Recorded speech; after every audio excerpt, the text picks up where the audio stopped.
Rome has one pope. It has 8 other men you have never heard of, and they are holding the East together. Most Catholics in the Western world have never heard their names. The Catholic Church is not a single rite.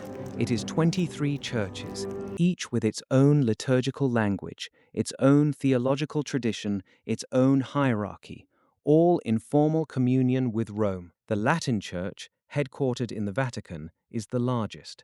The other 22 are Eastern Catholic churches, collectively representing approximately 18 million faithful across the Middle East, Eastern Europe, India, and a globally scattered diaspora. Pope John Paul II, in his 1995 apostolic letter Orientale Lumen, described the Eastern churches as the second lung of Catholicism. The metaphor was precise. A body breathing from one lung is not breathing fully. These churches do not use the Roman Rite. Several celebrate liturgies in Aramaic, the language Christ spoke. Others use Byzantine Greek, Classical Armenian, or Ancient Syriac. Their priests may marry before ordination. Their theology carries the weight of the 7 ecumenical councils without the later medieval developments that shaped Latin doctrine. They are not Protestant. They are not Orthodox. They occupy a category that the Western Church has consistently struggled to explain to its own faithful. Their leaders carry titles that predate the Vatican itself: Patriarch of Antioch, Major Archbishop of Kiev, Catholicos Patriarch of Cilicia. These are not honorary designations. They are territorial and spiritual jurisdictions over communities that have existed continuously since the 1st century. 8 men currently hold these positions. Each one is navigating a crisis that the Latin Church from Rome cannot fully reach. Kiev in the winter of 2022 smelled of concrete dust and diesel fuel. Sviatoslav Shevchuk did not leave. The major archbishop of the Ukrainian Greek Catholic Church, a church that had spent 44 years operating in secret, its bishops arrested, its priests celebrating Mass in private apartments under Soviet surveillance, had inherited an institution that already knew what it meant to survive underground. When Russia's full-scale invasion began on February 24, 2022, Shevchuk remained in Kiev and began recording daily video addresses from inside the city, not broadcasts of comfort, dispatches, the language of a man reporting from inside a siege, because that is precisely what it was. His church was built by people who understood persecution as a permanent condition, not an interruption. In Damascus, Youssef Absi made the same calculation a decade earlier. When the Syrian civil war fractured the country beginning in 2011, the Melkite Greek Catholic Patriarch stayed in the Syrian capital. His reasoning was institutional and coldly practical. If the Patriarch left Damascus, the Christians would follow. If the Christians left, they would not return. He remained, preserving Byzantine liturgical traditions and Arabic sacred chant in a city being systematically destroyed around him. Louis Raphael I Sarko had no such option. When ISIS captured Mosul in June 2014, the entire Christian population, including Sarko's Chaldean Catholic community, Sarko's predecessor as a senior church figure, Archbishop Faraj Raho, had been kidnapped in February 2008 and found dead 1 month later. Sarko now leads from Baghdad, governing a community that measures its losses not in decades but in centuries of continuous presence,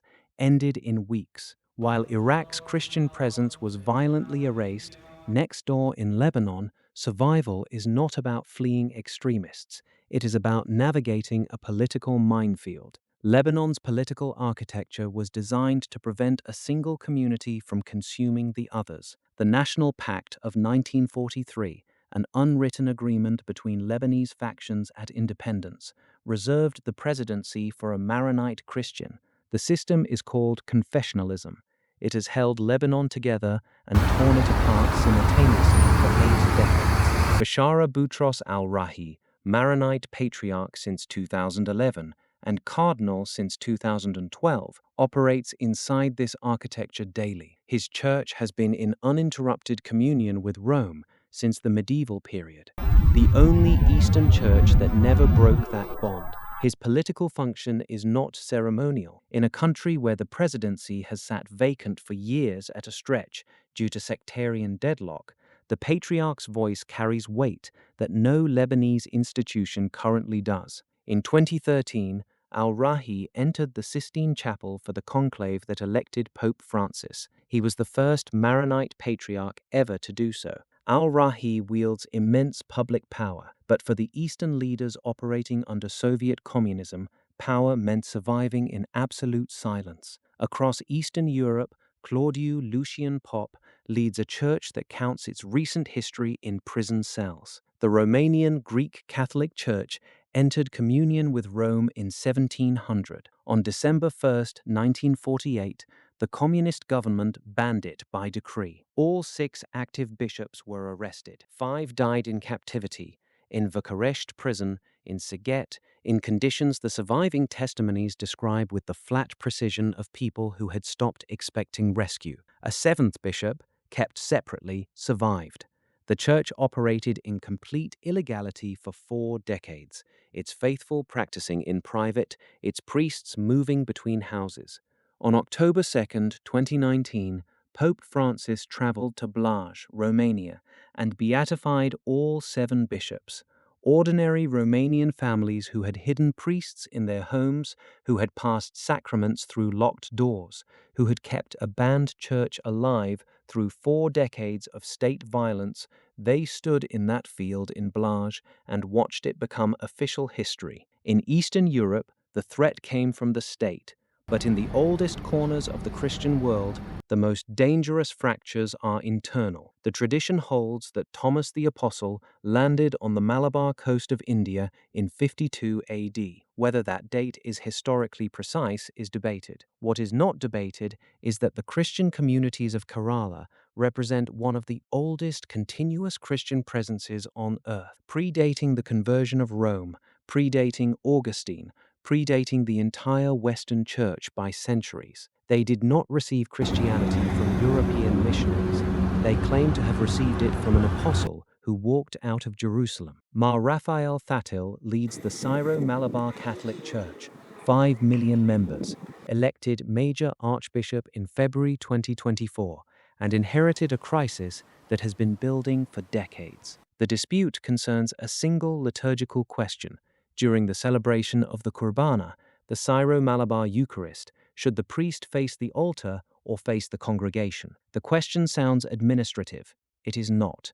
It has fractured parishes, produced physical confrontations inside churches, and required direct Vatican intervention in 2023. Communities that have maintained apostolic continuity for 2,000 years are in open internal conflict over the direction a man faces while praying. Moran Mor Baselios Klimis leads the smaller Syro-Malankara Catholic Church, founded in 1930 when Archbishop Mar Ivanios led a group of bishops out of the Jacobite Syrian tradition into communion with Rome. Klimis was elevated to cardinal in 2012 at the age of 53. He wears the masnopti, an ancient liturgical hood embroidered with 12 crosses, unique to his church alone, worn by no other Catholic leader on earth. He operates in Kerala, where Hindu nationalist pressure and Muslim-Christian tensions have made religious identity a daily political calculation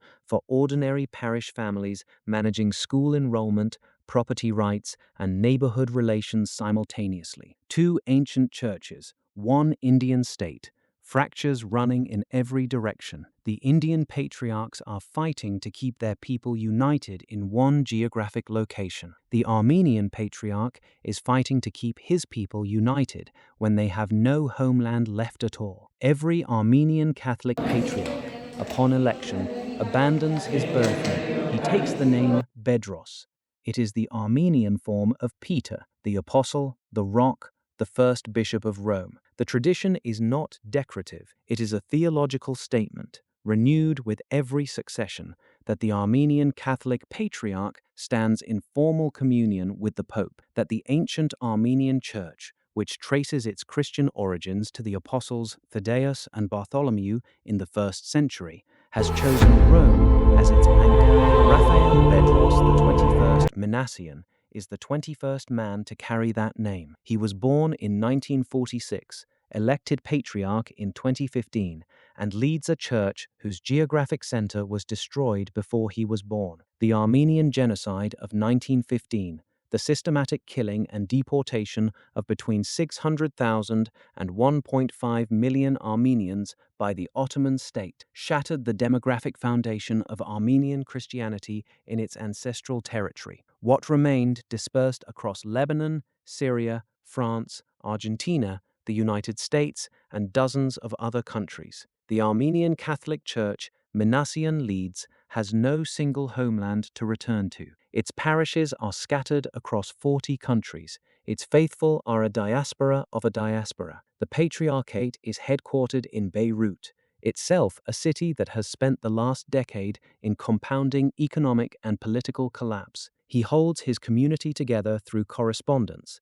through visitation, through the weight of a title that has been passed 21 times across centuries of survival. The name Bedros travels with him everywhere. In every country where an Armenian Catholic family lights a candle on Sunday morning, in a parish that may be the only Armenian institution left in that city, they are connected through that name to Rome, to Peter, to a claim of continuity that no genocide and no diaspora has been able to fully sever. 21 men, one name, carried forward because the alternative is disappearance.